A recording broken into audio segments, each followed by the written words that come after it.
Hi, thanks for coming in.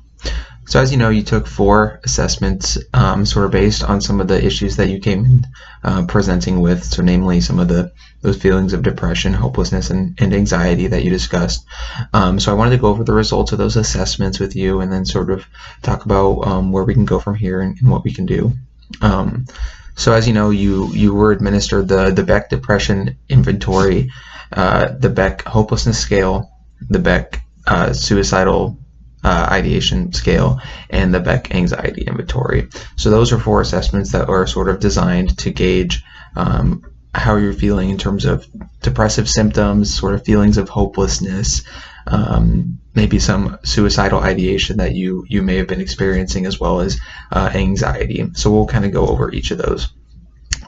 For the Beck Depression Inventory, you scored in what we would call the severe category, which would be the 99th percentile. And so that means, for example, if 100 people took this inventory, you would have scored higher on that than the 99 other participants. Sort of in that vein, you also took the Beck Hopelessness Scale, and you scored moderate on that, and so you scored in the 97th percentile there.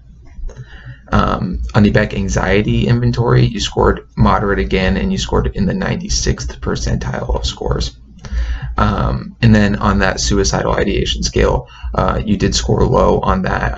We don't have a diagnostic criteria, so you didn't score severe or moderate or mild, but you affirmed 2 of the 21 statements that were on that inventory. You said that you were experiencing 2 of those 21. And from the results of some of these assessments, it seems like you've been experiencing particularly high anxiety, high levels of stress as well.